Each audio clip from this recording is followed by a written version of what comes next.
If you are global, then this is your opportunity to ensure that your business is in compliance, especially when you're doing business abroad, whether in partnership or you're looking to open up new offices in other parts of the world. So without further ado, I'm going to give you a quick bio on our guest speaker, Mr. Simo. He is the CEO of Avuke Group, where he brings a wealth of experience from a strategic and compliance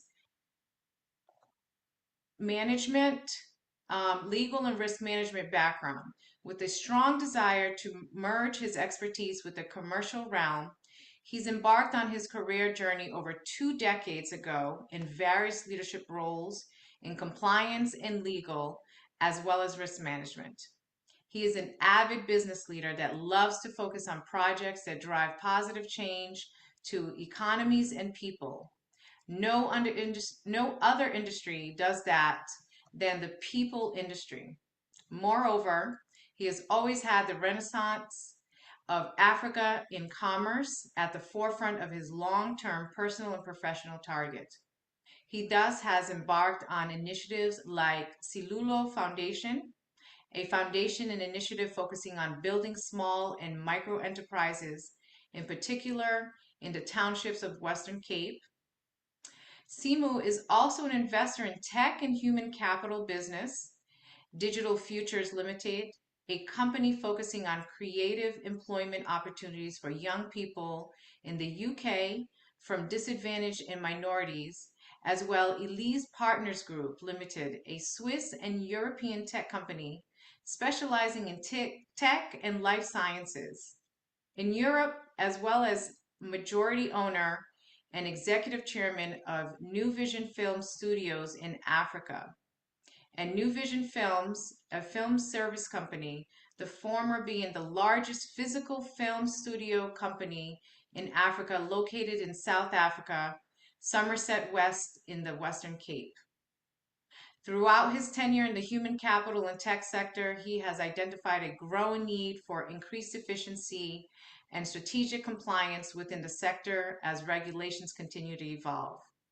Drawing upon his unique blend of consultancy experience and risk management acumen, he pioneered a new role with his organizations, collaborating closely with management and board members to drive growth and innovation.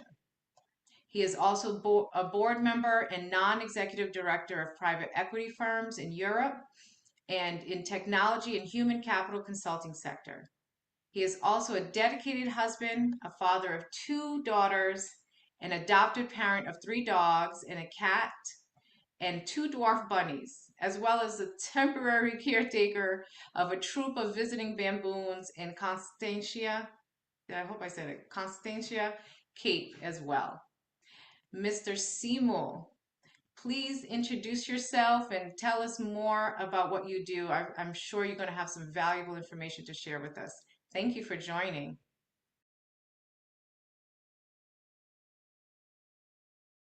One second, let me unmute you.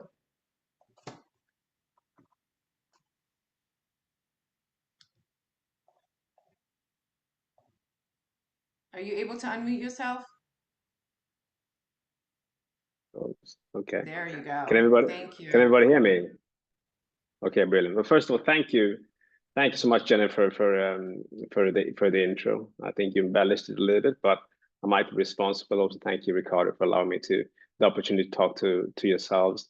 I think I'd like to kind of focus on one point, probably so that you kind of understand in terms of where I come from. So I am South African by birth.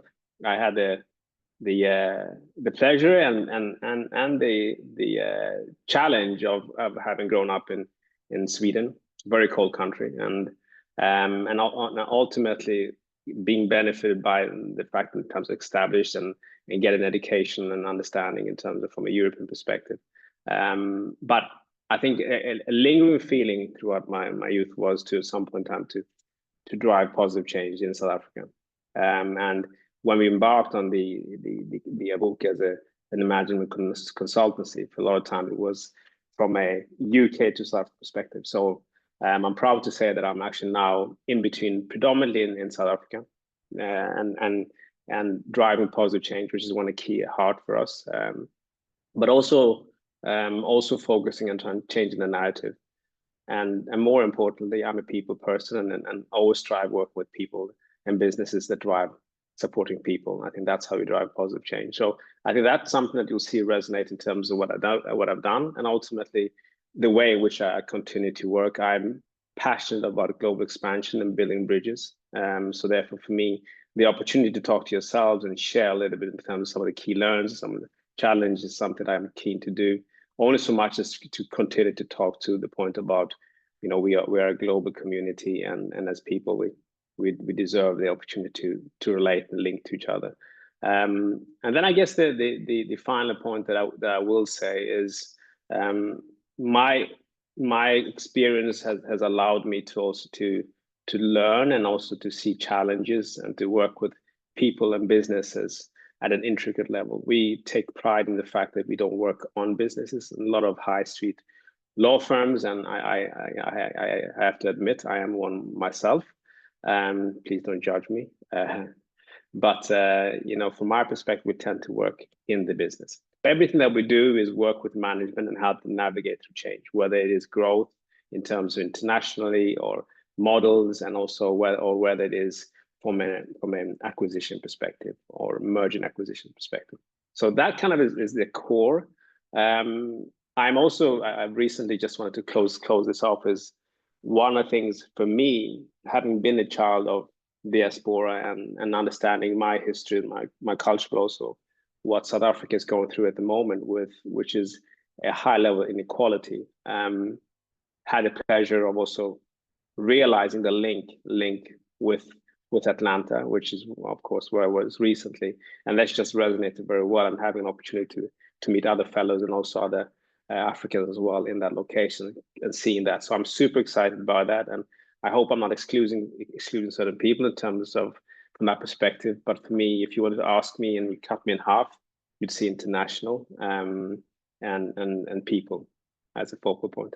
So yes, with that note, I said, please do reach out after this, and we can touch upon that. But I'll hand over to you, Jennifer. Hopefully I captured most in terms of myself, but Most of thank it, you. most of it. Thank you, Simo. Yeah, so Simo, you were just here last week as well, here in Atlanta. Yes, And we were just talking about how Ricardo and I were in Cape Town in December as part of our the delegation with the Atlanta Mayor Andre Dickens delegation with the Atlanta Family.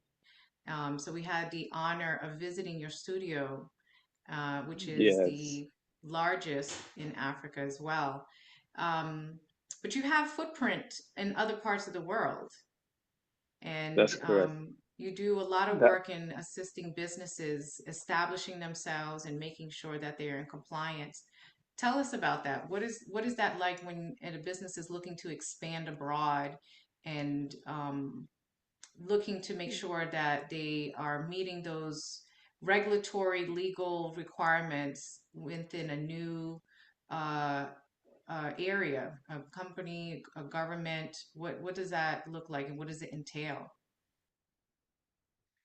Yeah, so I guess from and just touch upon, I've been lucky enough to, I keep saying lucky because I think it's experience is lucky, to work with businesses that expanded internationally. So probably expanded across all continents, as far as Latin America, Africa, Asia, Europe, and just seeing and understanding those challenges and helping business go get into the markets. We create a landing pad.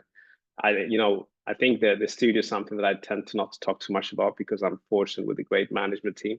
But again, it's about the stories, about the African stories, and really changing the narrative of what that entails, right? And it's an amazing part. But just go back in terms of expansion. So I think one of the critical things that I can talk to and share is that we're facing a lot of headwinds with regards to change, right? And I think that's something which goes without saying because of various changes. I mean, we had more elections in 2024 than we ever had in the whole human, I think, experience. I think in terms since ever introduced voting system, the planet itself had a lot of elections. So that meant a lot of administrative changes and governmental changes. But I think the one thing that I always say to people when looking to expand and ultimately understanding new markets is the three critical things that I always say. Always, as one would say before you get married, negotiate the divorce. But what that entails, it kind of be counterintuitive, is also understand what it takes to liquidate, downsize into market. Often not, that's where you kind of have challenges, whether you looking to buy businesses or whether looking to sell your business. I think that's ultimate, that's one critical issue. So that's the first thing. The second thing I think is also very, very important, which goes into in terms of understanding how to expand into market, what to consider, is how to relate the fact that if you are a US corporation or any corporation, tax compliance is going to be a key part of your journey. So making sure that you truly understand what that entails. We tend to see this is where often where it goes wrong, just because people haven't educated enough or structured themselves enough, and all the hard work you put in, suddenly you suffer subsequently. So I think that's one of the key things. So tax compliance is critical.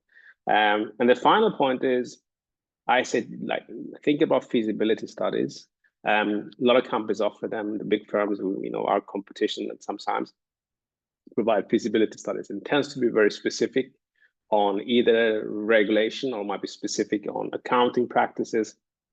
But what I always say is that make sure that the feasibility reports that are presented are comprehensive, that also covers such issues such as culture.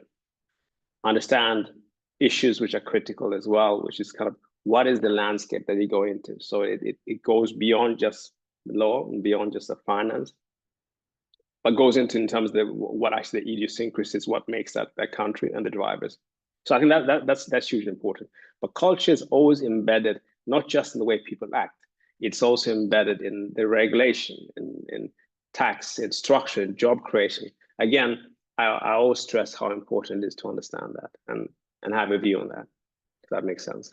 Yeah, no, absolutely. And it's I love that you touched on some of those things because they align with some previous guests that we've had on our Wednesday Power Hour to talk about understanding regulations and culture on insurance within Mm. different markets, as well as talking about the taxings in how the world associates different impacts and how they assess that and align it with their own regulations and laws. And yes, 2024 was full of elections.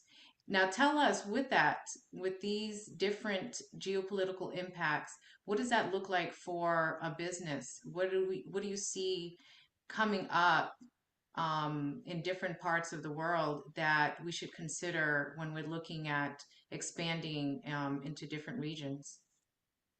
Yeah, look, I think, and please, I'm not directing it at any government per se, but there's a lot of noise, right? And I think what is important is just to understand the signals.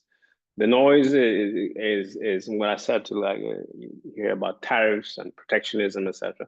But that is a lot about noise. The signals which are more important is that there is an element of protecting. So I don't know how familiar everybody is. I'm sure most of you will be confronted with concepts such as ESG, so environment, social, and governance. You'll see this kind of what's likely to happen. There'll be more legislation, regulation, and controls around protection, protection of local businesses, protection of the people. So the focal point a lot of times when you go into new markets or acquiring businesses, what is this impact? And it's no longer becomes purely the exclusive focal point of just established economies in Europe or or North America or Canada for sake of is actually becomes some of that filtered across. So that's one of the things to be aware of, and also ties back into culture, but more importantly, we're going to see that becoming in the forefront. And that is the kind of the signals, right?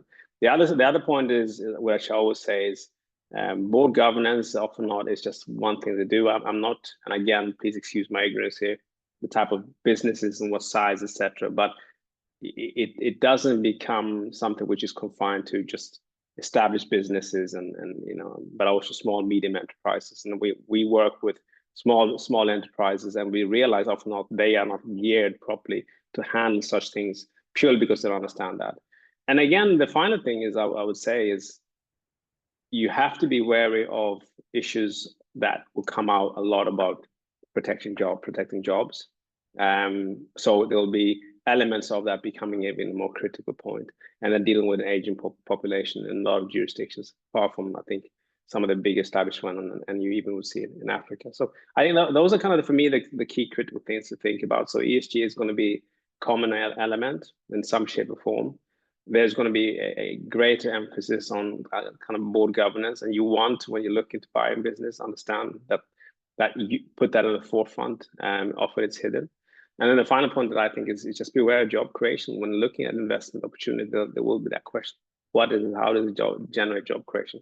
South Africa, by way of example, is trying to open itself a market, but all has similar challenges from that perspective, which is creating more. So I think this is something which is going to resonate quite well, and others increasing and addressing that. Interesting. So if a company was looking to expand into a market, how would you suggest that they take the proper steps? Are there essential supporters, consultants, other professionals within different industries that they should consult with to assess their entry? Yeah, look, no, I'm not going to say, first point call, speak to Abukin, and I haven't said it.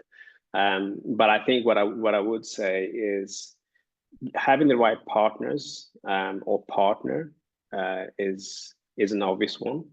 But I would say rather than just focusing on one area. Mm-hmm.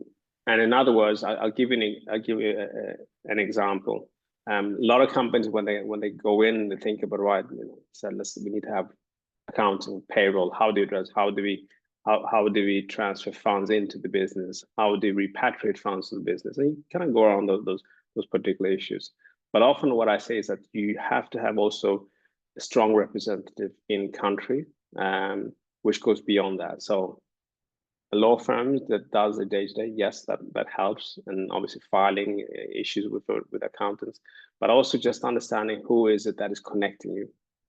That's important. So you want to have a partner that has got some element of an international or at least dual jurisdictional understanding, because often not.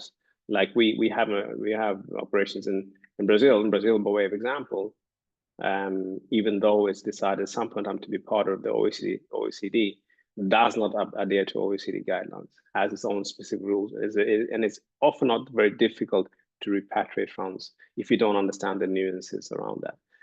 But you have to have a mixture of understanding from legal, finance, accounting, tax as well. So I think to me that have those factor in and have strong partners. At least you can refer to the right people. What areas would you say, Simo, considering the geopolitical environments, I mean, there's a lot of conversation on different regions that are, discovering natural resources, young populations in other parts of the world, technology expansion, even some, political strifes amongst other countries or regions. Do you see areas where there's opportunity for organic growth, where a business can leverage their specialties and expertise and tap into those regions? I mean, look. I would say this is the moment because I think we are entering to the world of creativity.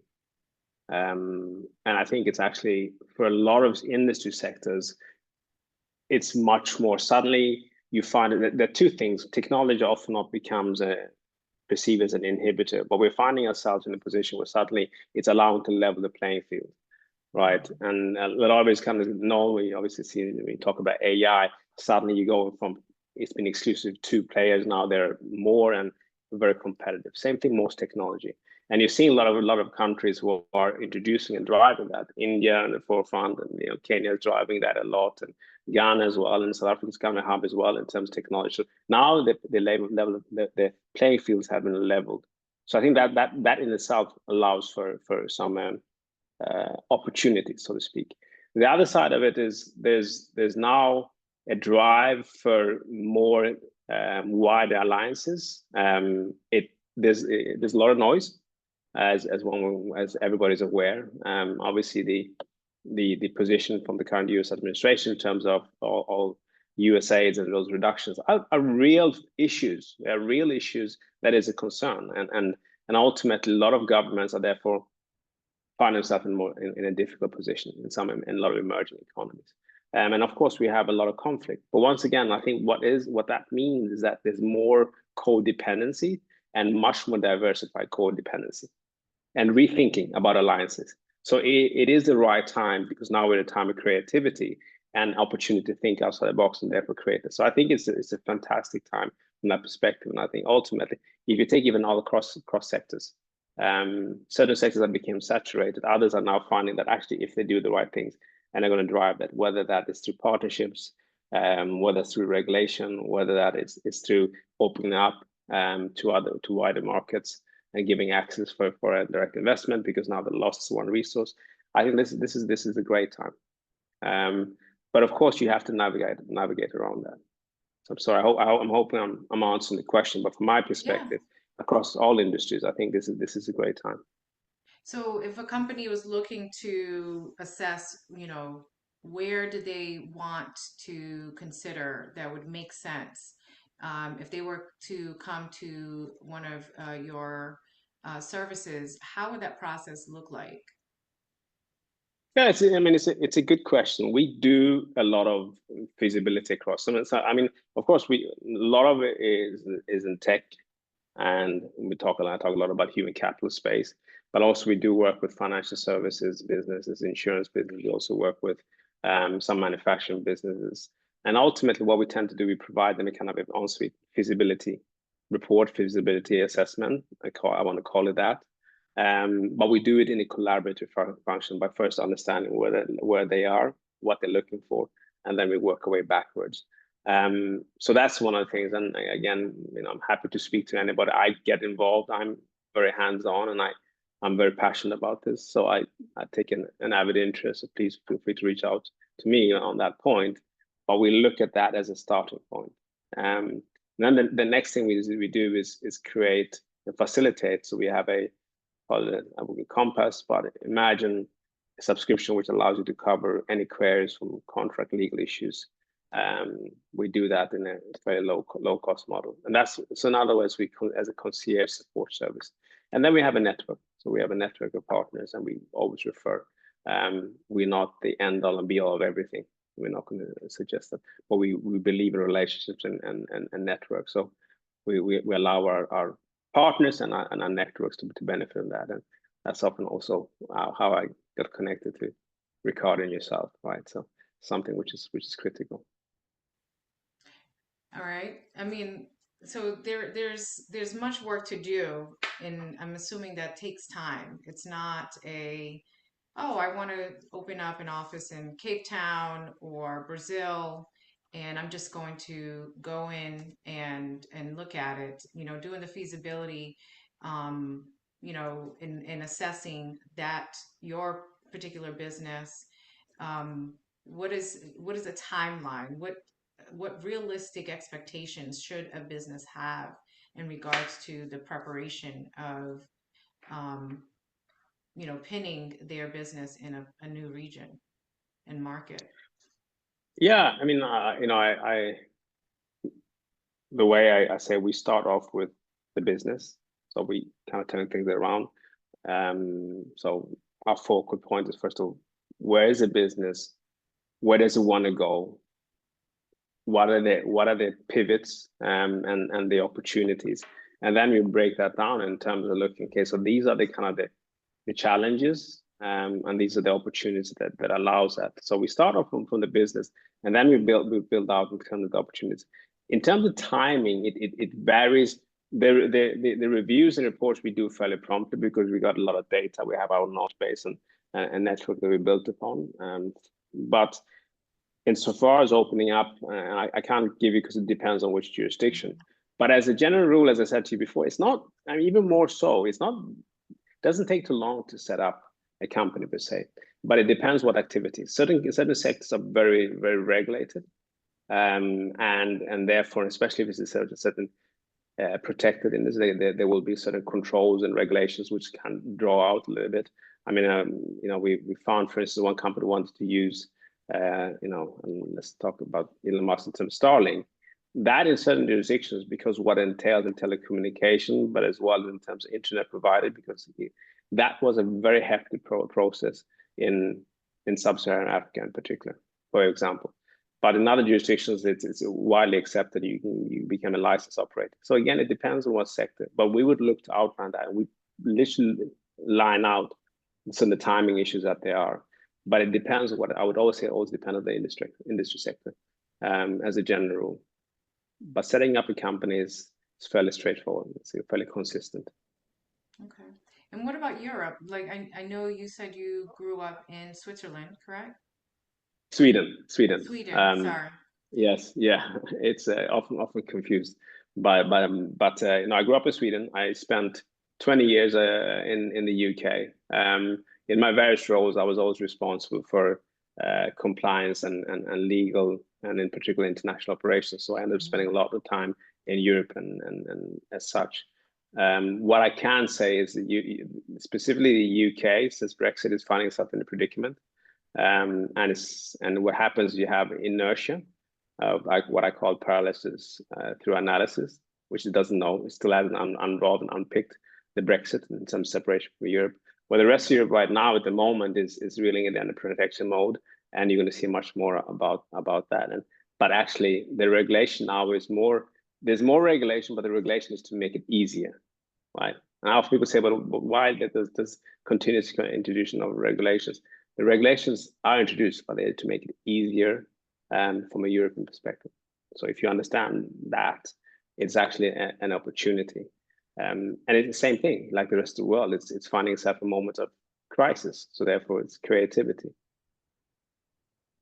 Wonderful. Simo, you've been sharing some valuable information. I think um, things that most businesses may not necessarily consider initially when they're looking to expand, but sounds essential to their success. Um, Ladies and gentlemen, we have oftentimes we look at this Power Hour to be able to also highlight our other businesses that are joining us. If you are interested, let me know so that we can bring you up. And I want to take this time now to start with questions that you may have for Simo. Simo has essential and extensive experience in different markets. But I also want to, I'm curious, Simo, your studio, what brought you, I mean, with your experience and your background, and then to go into the film industry, that seems like two worlds apart. How did you get into that? Tell us about that studio and what brought that idea and then to be the largest in Africa as well. Yeah, I mean, I think from a landmass perspective, it's definitely the largest. I know that Nigeria is building a film city, so the competition is there, but we always have a healthy competition with Nigeria and on a positive front, and Zanzibar. So to answer, it's funny. I never had any aspirations to get into to film at all. I enjoy film like everybody else, but one of the things that resonated very much to me. So we actually took, and again, we took a fruit packaging location. So in other words, we had loads of fruit packaging there. And we took that and we converted those into studios. What was attractive for me about the value proposition where we invested was South Africa has got a huge challenge, which is a high unemployment, youth unemployment, but also inequality. And as you can imagine, the food packaging in a crude term is no different from plantation or whatever kind of like seasonal work, etc. There's no opportunity progress. You can maybe get a supervisor and then everybody else. There's no progression. And film has got a unique position where it's enabled to create more jobs: set builders, accountant, lawyers, actors, catering, textile, and that to me was very attractive.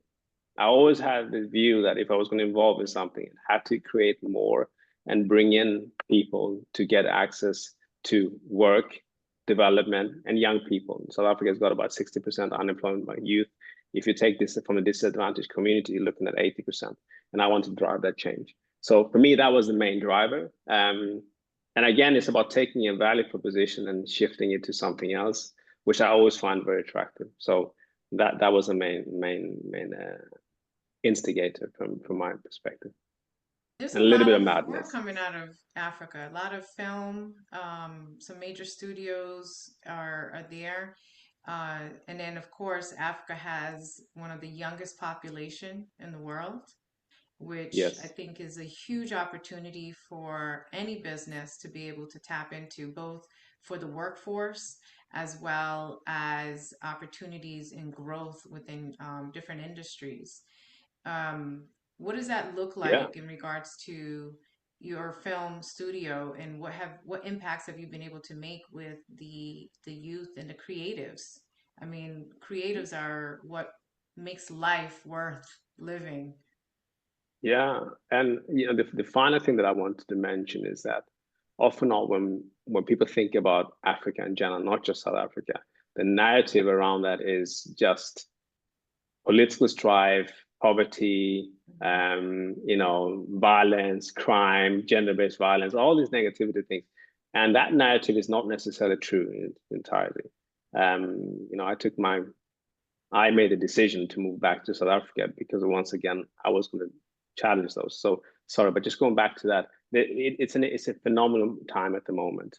We went from zero to 100 productions, a mixture of commercials and film and television series as well, literally in 15 months. So it is phenomenal.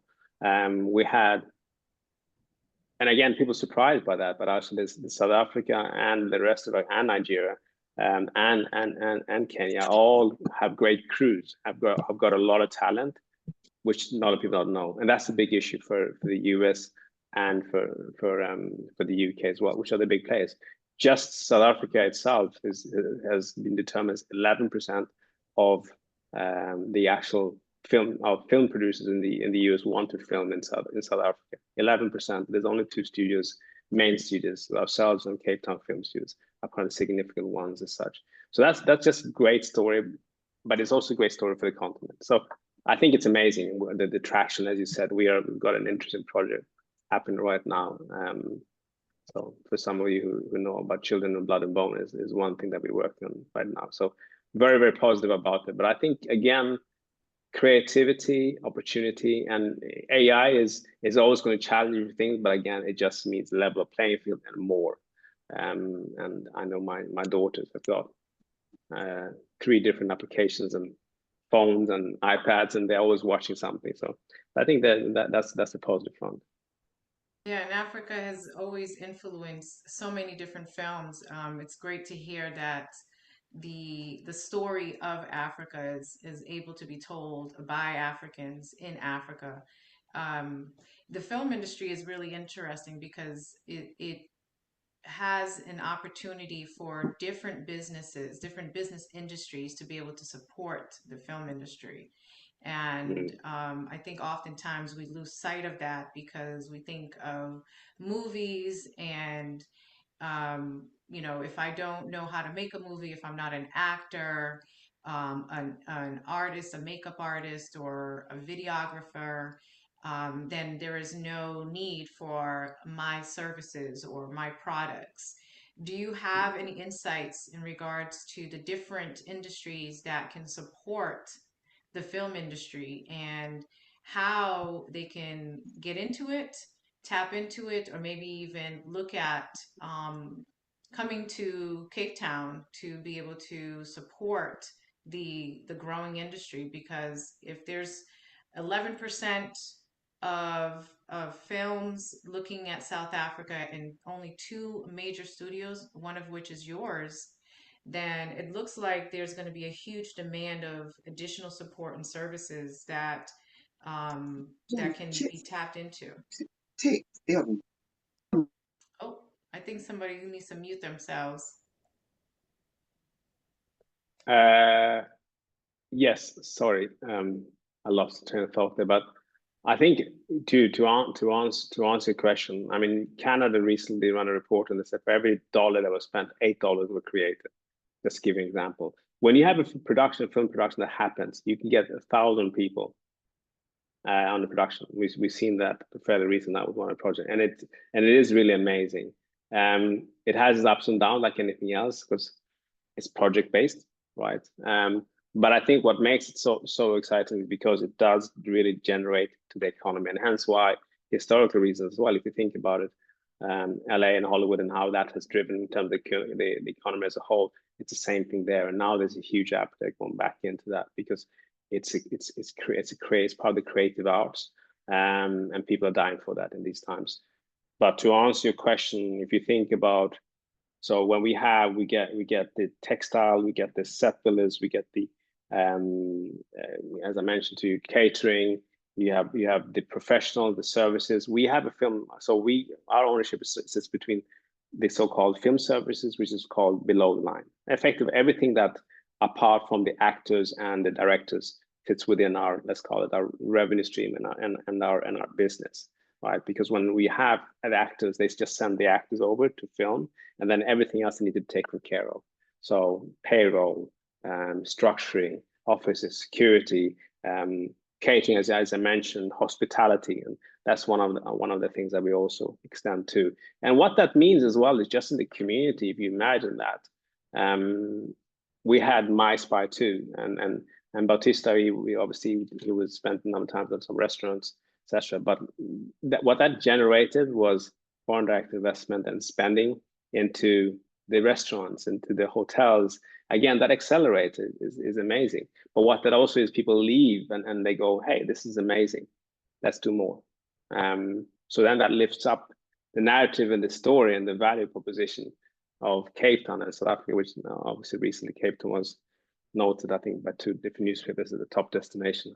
Keep selling it. But again, this is not unique just to South Africa. I think there's a lot of places in Africa that is, and that is what is important for me, because we look at the value proposition, not just Cape Town, but expanding into other jurisdictions. So we actually be looking to film and create studios in other locations in Africa. So I'm very passionate about that, and to see that as a key game changer in addition to everything else.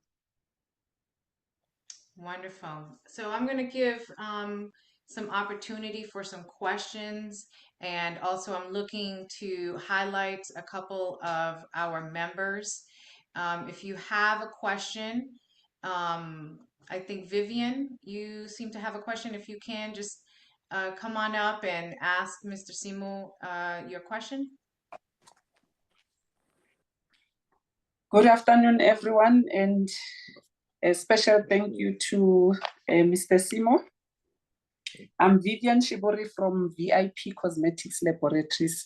We manufacture hair care products, and what sets us apart actually it's we actually manufacture revolutionary multifunctional products, which saves time, money, and frustration. And the results are actually so phenomenal, in a sense that the results are actually you can see the results are immediate, like you get immediate visible results, and the results are long lasting. And then with me here, last year I attended a show in Dubai, the beauty show, and then I met this guy from UK. So I offered him a sample for beard and hair. He used it and he loved it so much. So 3 weeks ago actually, he sent me an email asking me, because they actually, as a company, they have a kids brand. I think it's clothing, if I'm not mistaken. So they actually specialize in kids stuff. So he actually asked me to manufacture or do a white label for a kids hair care range.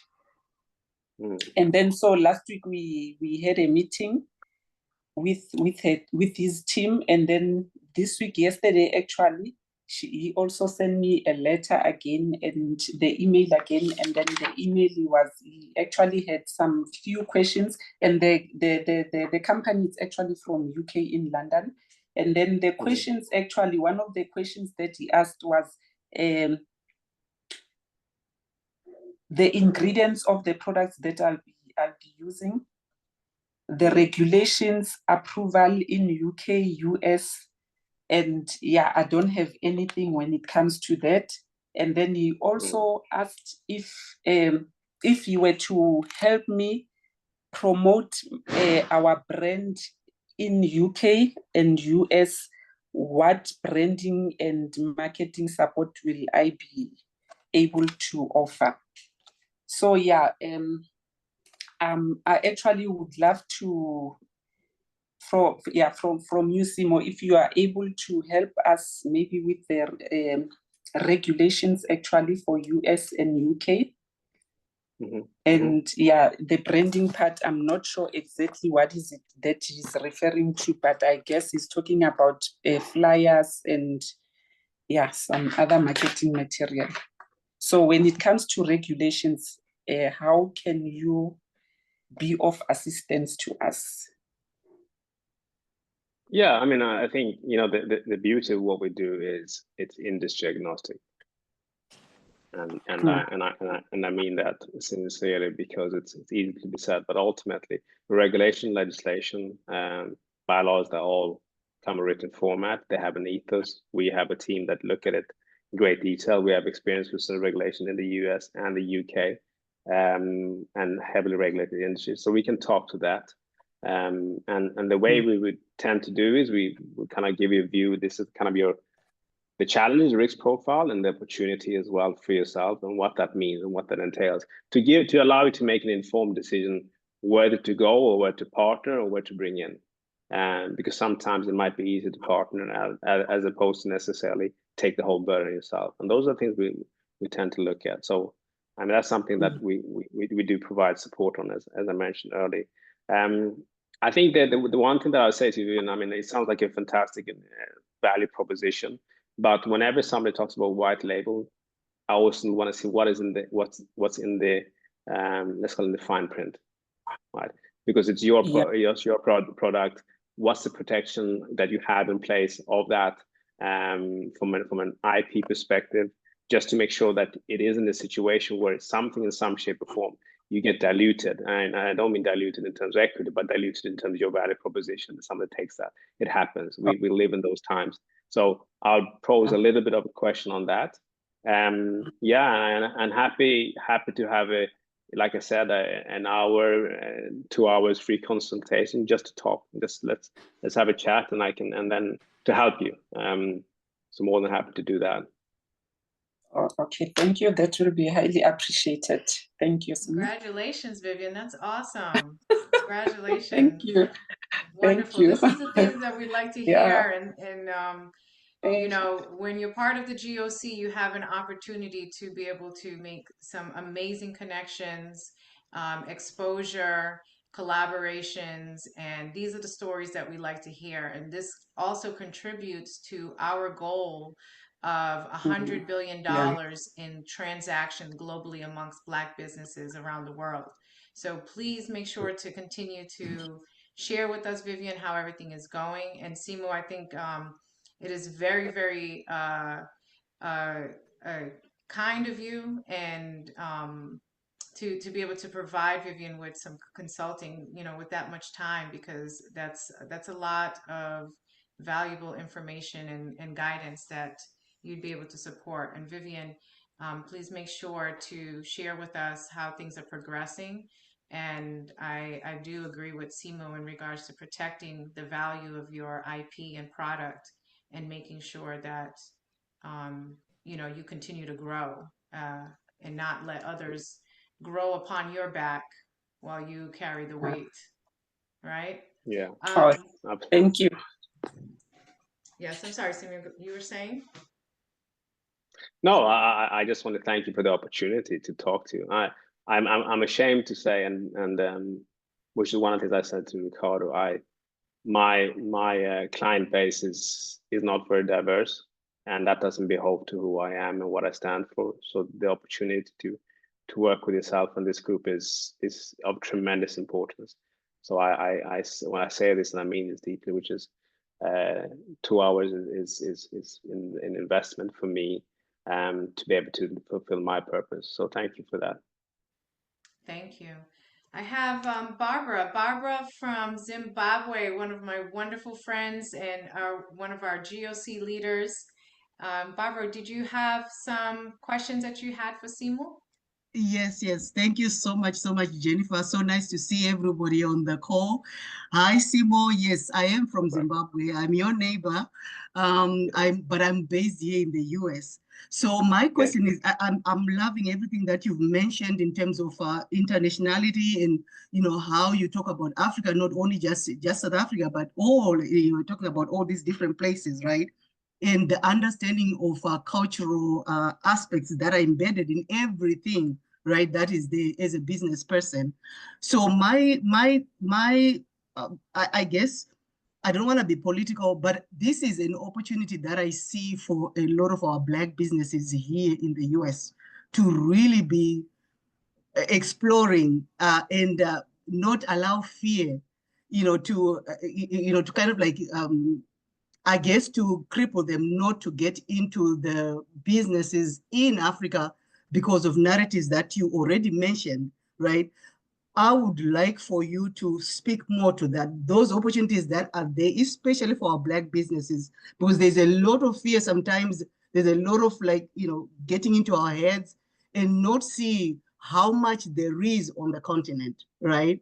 That can be explored. So I wanted to just kind of just hear your voice on that, being a person with such a huge platform and all all the accolades that are amazing. Thank you for being here as well. No, thank you, Barbara. I'm going to be controversial here, so I apologize in advance. I can tell you right now, I live in Cape Town, and there is I'm not talking about an interest, there is a stampede. And by the way, not just to South Africa, there's a stampede to Africa, and it's been going on for quite some time. Those who drive these narratives aren't necessarily for the right reasons, more often than not. We have a huge issue like here where a lot of the foreign direct investment is coming from certain places. And predominantly when it comes into Europe, it's an unfavorable position. So when you drive that sort of narrative, you justify the risk profile. I'll give you a very basic example. A lot of you will know. Africa itself, from an IMF perspective, is considered a high risk continent. So in terms of borrowing, in terms of lending, it's super, super high compared to any other region per se. But in terms of global impacts from a financial and lack of controls from a financial perspective, it doesn't even hit the 1%. If you take the recent issues and debacles in Switzerland with Credit Suisse and that crash, and you take the financial crisis, the subprime market, and all these things, yet those had significant impact from a global perspective, but yet the IMF still puts Africa on high risk. So there's a narrative which drives the high cost, which means not low investment, but low cost investment, right? So that is one of the key drivers. The reality is that there's a massive stampede going on at the moment. And a lot of the investors, and my neighbors are Germans, they're Scandinavian, which is great, by the way. Don't get me wrong, it's positive coming in. But what that goes to show that there's a different narrative and different view. And I think as Black entrepreneurs, you need to tap into that in terms of relationships in general across, because that's what's happening at the moment. So I think you're absolutely right. From my side, we are looking to open up in Atlanta, because I was, for what I mentioned to you before. But again, to create those bridges, that's the idea, because the opportunity is there, without a shadow of a doubt. Whether it's mineral resources, whether it's talent, whether it's by 2050 you'll have more working population than anywhere else. 67% will be in Africa. The reality of the future will be that old people don't spend money. All right, so again, these are the narratives. There's a lot of advancement happening in technology, and there's a lot of advancement happening in finance as well. So again, these things are accelerators for opportunity. But we're going to drive that. I hope that answers your question, Barbara. Yes, yes. Thank you so much, because I'm always trying to encourage that, to say there's so much opportunity in Africa. You just have to take that plunge, right? Especially if you have in the space we have all the regional leads who are our voices. I'm also a voice for Africa in so many ways. Utilize all these platforms for you to learn more about versus what you might read, what you might have access to in terms of media, because media always will paint that picture of I still hear people talk of Africa as third world, right? And it hurts me, but I'm like, no, we're so we continue to grow. So thank you for that. Thank you again, Simo. Thank you, Barbara. And so, ladies and gentlemen, we are coming up on the last 7 minutes of our power hour. If you have a question, please take the opportunity to ask Simo. He's graced us with his time and wealth of knowledge and experience that I think is very, very essential. Also, we have our guests in from South Africa who have come visit us, as well as we have guests from the DRC here in Atlanta this week. And if you are on the call today during the power hour, please raise your hand, say hi. We are so happy to have you here in Atlanta. And I hope that you are enjoying your time here. And I know some will be leaving soon. But again, this is an opportunity as a GOC member to be able to connect and collaborate and expand your business globally with other Black businesses around the world.